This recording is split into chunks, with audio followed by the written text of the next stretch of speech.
உலகெங்கும் உள்ள மெகா தொலைக்காட்சி நேயர்கள் அனைவருக்கும் உங்களுடைய வெல்னஸ் குருஜியுடைய அன்பான வணக்கங்கள். உணவே மருந்து. உணவை கொண்டு ஆரோக்கியமாக வாழக்கூடிய வழிமுறைகளையும், நம்மை சுற்றி இருக்கக்கூடிய கீரைகளையும் காய்கறிகளையும் பழங்களையும் விதைகளையும் எவ்வாறு உணவாக மருந்தாக பயன்படுத்துவதால் தீர்க்க முடியாத வகைப்பாட்டியல் உள்ள நோய்களுடைய தீவிரத்தன்மை குறைந்து போவதையும், நிறைய நோய்கள் வராமல் prevention is better than cure அப்படிங்கிற மாதிரி நோய் தடுப்புக்கு உதவி செய்வது எவ்வாறு எப்படி பயன்படுத்த வேண்டும்ங்கிறதை பற்றி தான் விவரமாக நாம் பார்த்து கொண்டிருக்கிறோம். அந்த வகையில் இன்றைக்கு வெட்டை நோய் தீர கஷாயம்னு சொல்லக்கூடிய ஒரு அழகான மருந்தை பற்றி தான் உங்களோடு பகிர்ந்து கொள்ளப் போகிறேன். இதென்ன வெட்டை நோய்?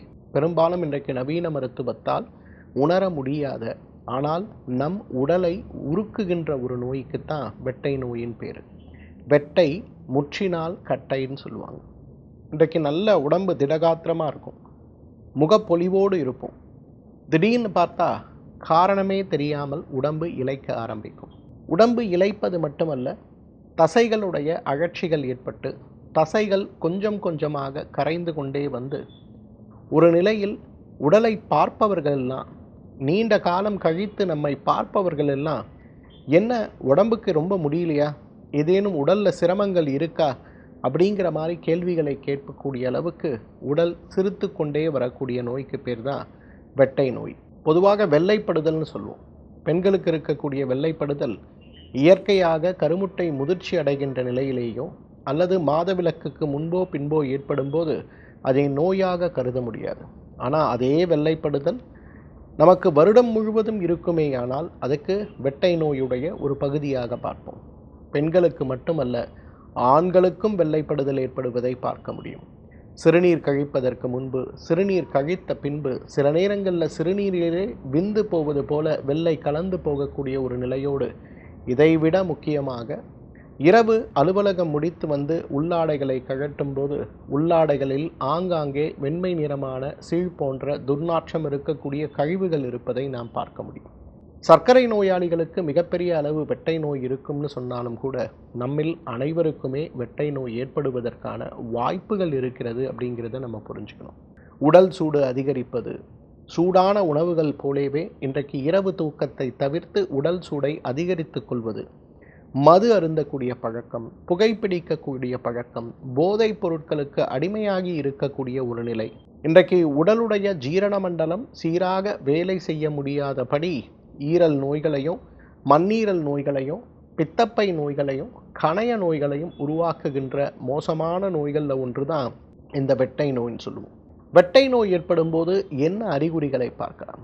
பெண்களாக இருக்கும்போது அதீதமான வெள்ளைப்படுதல், பிறப்புறுப்பு மட்டுமல்ல, பிறப்புறுப்பை சுற்றி இருக்கக்கூடிய இடங்கள்லையும் ஏற்படுகின்ற மிக கருமையான அரிப்புகள் நாளடைவில் கருப்பு நிறமான பசை போன்ற தோலமைப்பை கொண்டு அடை போன்று ஒரு அரிப்பை ஏற்படுத்தக்கூடிய நிலை, மாதவிலக்கு காலங்களில் சொல்ல முடியாத வயிற்று வலி, மாதவிலக்கு காலங்களில் ஊசிகளை 1000 ஊசிகளை கொண்டு குத்துவது போல பிறப்புறுப்பு முழுவதும் ஏற்படுகின்ற வலி, இவை அனைத்துக்கும் மேலாக இன்றைக்கு உடல் எடை குறைந்து கொண்டு போவதும், பசியின்மை ஏற்படுவதும், தூக்கமின்மை ஏற்படுவதும், நன்றாக தூங்கினால் கூட பகல் முழுவதும் வேலை செய்ய முடியாத அளவுக்கு கடுமையான சோர்வோடு போராடுவதும், இவை அனைத்துக்கும் மேலாக உடல் எடை படிப்படியாக குறைந்து போய் தலைமுடி கொட்டி போய் அழகான தோற்றம் மறைந்து போய் பார்ப்பதற்கே பரிதாபமான ஒரு நிலையை அடையக்கூடிய நிலைதான் வெட்டை நோயுடைய அறிகுறிகளாக சொல்லலாம்.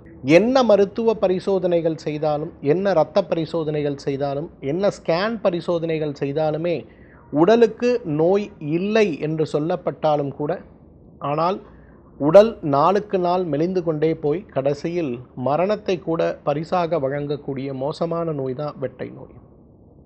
ஆண்களுக்கு இவை ஏற்படும் போது இதே போல உடல் அறிகுறிகள் இருந்தாலும் கூட ஆண்மை குறைவு மிக அதிகமாக ஏற்படுவது, விரை வீக்கம் ஏற்படுவது, தொடைப்பகுதியில் இருக்கக்கூடிய நிணநீர் சுரப்பிகளில் கடுமையான வீக்கங்கள் ஏற்படுவது, உடல் எடை குறைந்து போவது, சர்க்கரை நோய் ஏற்படுவது, சிறுநீர் கழிக்கும் போது விந்து வெளியே போவதால் எப்பொழுதுமே கடுமையான உடல் மற்றும் மனச்சோர்வோடு இருப்பது, இரவு தூக்கமற்று சிரமப்பட்டு கொண்டே இருப்பதுன்னு நிறைய சிரமங்கள் ஏற்படுவதை நம்ம பார்க்க முடியும். இந்த சிரமங்களை உருவாக்கக்கூடிய வெட்டை நோயை எவ்வாறு கட்டுப்படுத்த முடியும்னு வரும்போது அதற்கு உதவி செய்யக்கூடிய ஒரு அருமருந்து தான் இந்த வெட்டை நோய் கஷாயம்னு சொல்லுவோம்.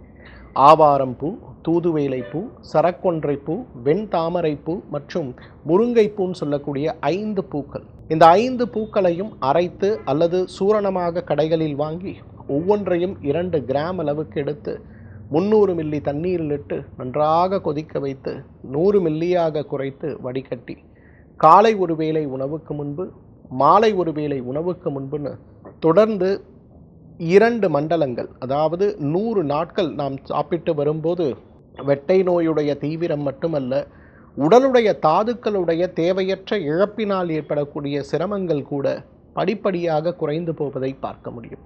நிறைய பெண் குழந்தைகளை இன்றைக்கு நான் பார்க்குறேன். பள்ளிக்கு செல்லக்கூடிய, கல்லூரிக்கு செல்லக்கூடிய, அதே போல் வேலைக்கு செல்லக்கூடிய நிறைய பெண்கள் இன்றைக்கு கடுமையான உடல் சோர்வுன்னு சொல்லக்கூடிய ஒரு நோயினால் அவதிப்படுவதை பார்க்கிறோம். உடல் சோர்வு கடுமையாக இருக்கிறது, உடனே இரத்த பரிசோதனை செய்யலாமா அல்லது ஸ்கேன் செய்யலாமா? எல்லா விதமான பரிசோதனைகளும் சீராகத்தான் இருக்கிறது. பழங்களும் பழச்சாறுகளும் சத்து மாத்திரைகளும் கூட எடுத்தாகிவிட்டது. இருந்தாலும் கூட உடல் சோர்வு குறையவில்லை அப்படின்னு நினைக்கக்கூடியவர்களும் பரீட்சைக்கு அல்லது இன்றைக்கு நீட் போன்ற பரீட்சைக்கு அல்லது 10, 11, 12வது வகுப்பிலிருந்து படிப்புக்காக முக்கியத்துவத்தை தர வேண்டும்ங்கிற ஒரு நிலையில் உடல் சோர்வினால் அவதிப்பட்டு கொண்டிருக்கக்கூடிய குழந்தைகளானாலும் சரி, இதை மாற்ற வேண்டும் அப்படின்னு வரும்போது அவர்களுக்கும் இந்த வெட்டை நோய் தீர கஷாயம் ஒரு சிறந்த மருந்துன்னு சொல்லலாம். ஆவாரம் பூ, தூதுவேலை பூ, சரக்கொன்றை பூ, வெண்தாமரை பூ மற்றும் முருங்கைப்பூ, இந்த 5 பொருட்கள் ஒவ்வொன்றும் 2 கிராம் அளவுக்கு எடுத்து 300 மில்லி தண்ணீரில் இட்டு கொதிக்க வைத்து 100 மில்லியாக குறைத்து வடிகட்டி காலை ஒரு வேளை, மாலை ஒரு வேளை உணவுக்கு முன்பு எடுத்துக்கொள்ளும் போது நம்முடைய ஆரோக்கியம் மிகப்பெரிய அளவில் மேம்படுவது மட்டுமல்ல, அந்த உடல் சோர்வு மருத்துவ காரணங்களற்று தேவையற்ற உடலில் ஏற்படுகின்ற உடல் சோர்வு மிகப்பெரிய அளவில் மாற்றமடைந்து விடுவதை பார்க்க முடியும். இதய நோய்கள் அப்படிங்கிறது இன்றைக்கு சமூகத்தில் மிகப்பெரிய அளவில் பரவி கொண்டிருக்கக்கூடிய மோசமான நோய்களாக நம்ம பார்க்கணும். இதய நோய்களை கட்டுப்படுத்த நாம் எடுக்கக்கூடிய முயற்சிகள் இன்றைக்கு மிகப்பெரிய அளவு பலன் கொடுக்கக்கூடிய அளவுக்கு இல்லாமல் நிறைய நேரங்களில் மருந்துகள், மாத்திரைகள், அறுவை சிகிச்சைகள் இருந்தாலும் கூட என்னால் முன்போல் வேலை செய்ய முடியவில்லை, மன அழுத்தம் அதிகமாக இருக்கிறது, இரவு தூக்கமற்று சிரமங்களில் ஆழ்ந்து கொண்டிருக்கிறேன் சொல்லக்கூடிய நிறைய சிரமங்கள் இன்றைக்கு நம்மை பாடாய்படுத்துவதை பார்க்கிறோம். இதய நோயற்று வாழ்வதற்கு, இதய நோய் இருந்தாலும் ஆரோக்கிய வாழ்வை மீட்டெடுப்பதற்கு வேற எந்த வகை மருத்துவ சிகிச்சையில் இருந்தாலும் கூட இதய நோயை கட்டுப்படுத்த, இதய நோயுடைய தீவிரத்தை குறைக்க நாம் எடுக்க வேண்டிய முயற்சிகளில் முதல் முயற்சி எது அப்படின்னா இந்த வெட்டை நோய் தீர கஷாயம்தான். வெட்டை அப்படிங்கிறது உடலில் இருக்கக்கூடிய ஓஜஸ்ன்னு சொல்லக்கூடிய ஒரு சத்து உடலுக்குள் தங்காமல் உடலை விட்டு வெளிப்போகின்ற ஒரு நிகழ்வாக இருக்கிறத பார்க்குறோம்.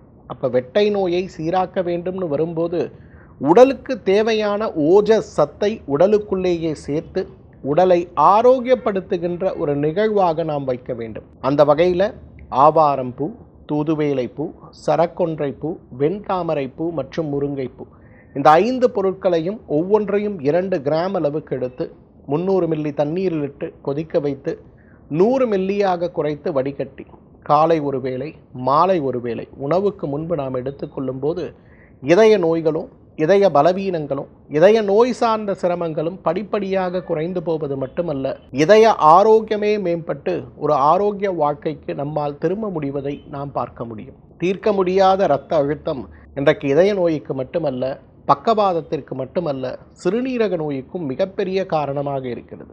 உலகத்திலேயே மிக அதிகமான சிறுநீரக செயலிழப்பு நோயாளிகளை கொண்டிருக்கக்கூடிய ஒரு நாடாக இன்னும் 10 வருடத்தில் இந்தியா மாறிவிடும் அப்படிங்கிற ஆய்வறிக்கைகள் நம்மை பயமுறுத்துவதாக இருக்கிறது. அந்த வகையில் இந்த நோய்களை தடுப்பதற்கும் இந்த நோய் சார்ந்த சிரமங்களை மாற்றுவதற்கும் நாம் எடுக்க வேண்டிய முயற்சி, ஒரு ப்ரிவென்ஷன் இஸ் பெட்டர் தேன் க்யூர்னு சொல்கிற மாதிரி நோயுற்ற பிறகு மருந்துகளை தேடுவதை விட நோயற்ற வாழ்க்கைக்கு நாம் எடுக்க வேண்டிய முயற்சியாக எது தேவை அப்படின்னு பார்த்தீங்கன்னா இந்த வெட்டை நோய் தீர கஷாயம் ஒரு மிகச்சிறந்த மருந்துன்னு சொல்லலாம்.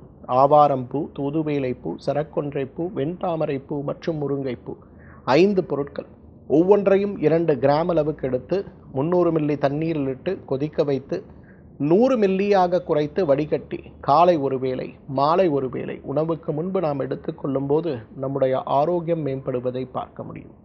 சிறுநீரக கடுப்பு மற்றும் சிறுநீர் கடுப்பு, சிறுநீர் செல்லும்போது ஏற்படுகின்ற எரிச்சல் வரை உடல் சூடினால் உடல் பித்தத்தால் தீர்க்க முடியாமல் ஏற்படுகின்ற எல்லா வகையான சிரமங்களையும் நீக்க நமக்கு இயற்கை கொடுத்திருக்கின்ற மிகச்சிறந்த அருமருந்து தான் இந்த வெட்டை நோய் தீர கஷாயம். இந்த வெட்டை நோய் தீர கஷாயத்தை ஒரு மருந்தாக அல்ல, ஒரு உணவாக இந்த கோடை காலத்தில் நாம் பயன்படுத்தும் போது கோடையுடைய தீவிரம் மட்டுமல்ல, பித்த நோய்களாக ஏற்படுகின்ற சிரமங்களையும் உடலினுடைய சத்து உடல் கழிவாக வெளியேறி உடலுக்கும் உயிருக்கும் நோய் எதிர்ப்பு சக்திக்கும் ஆபத்தை விளைவிக்கக்கூடிய மோசமான நோயாக மாறுகின்ற நிலையிலிருந்து நம் ஆரோக்கியத்தை மீட்டெடுத்து நம்மாலும் ஆயுள் முழுவதும் ஆரோக்கியமாக வாழ்ந்திட முடியும். மீண்டும் மற்றுமொரு ஆரோக்கிய குறிப்போடு உங்களை சந்திக்கிறேன். அதுவரை உங்களிடமிருந்து விடைபெறுவது உங்களுடைய வெல்னஸ் குருஜி. நன்றி, வணக்கம்.